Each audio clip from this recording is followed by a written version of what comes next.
Welcome to the deep dive. Today, we're really getting into a big challenge for tech firms. How do you build a content strategy that actually grabs decision makers and, helps drive sales?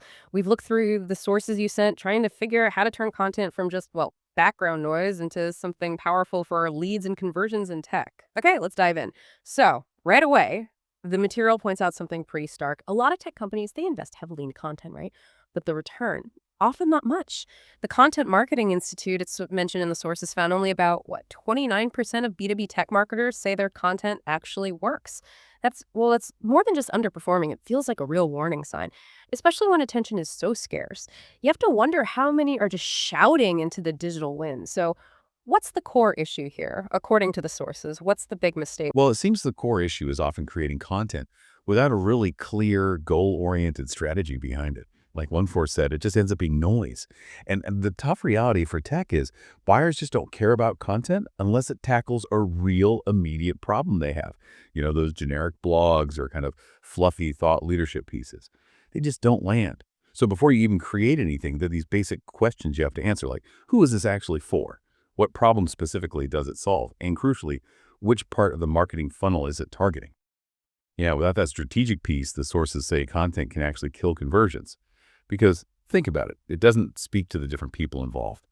Maybe the CTO needs architecture info, the CFO needs ROI data, the IT manager wants implementation steps, or it doesn't match where they are in their buying journey, top, middle, bottom. It matters. That makes total sense. If you're not hitting the right need for the right person at the right time, yeah, you're just adding to the clutter. Okay, so we see the problem. But the sources, they offer solutions too, right? Ways to actually make content drive revenue. How do tech firms get past just making content and start proving its value, making it a real asset? Right, and the sources are pretty clear on this. First step, stop obsessing over vanity metrics. Things like page views, social likes. They might feel good, but they don't tell you much about the business impact.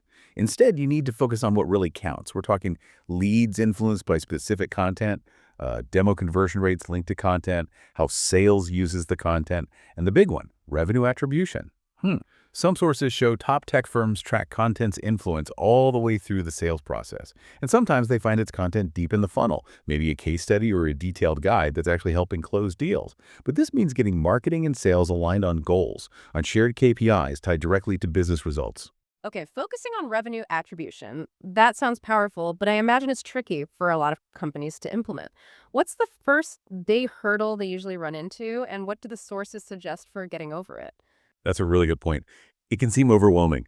Often the biggest hurdle is just not having the systems talk to each other. The data isn't integrated.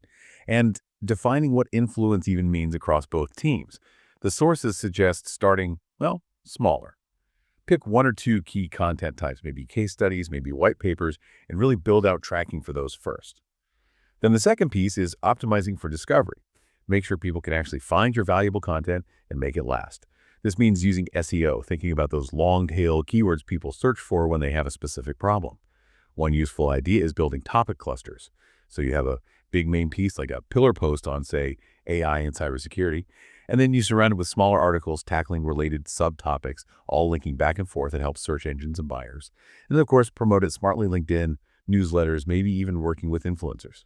And finally, to really make this scale, you need a solid content operations model. Basically, a system defining how marketing, sales, product teams all work together. It means having clear workflows, prioritizing content based on revenue potential, and figuring out what works so you can repeat it. And critically, you've got to enable your own teams, especially sales, to actually use the content effectively. Give them context, tag assets by persona and funnel stage, provide some training. Because if sales isn't using it, it's not really doing its job, is it? Yeah, this deep dive really drives it home. It's not about just churning out more stuff, making more noise. It's about proving your tech content marketing actually works, that it contributes, tangibly to the bottom line. Exactly. Content by itself, it won't magically drive growth.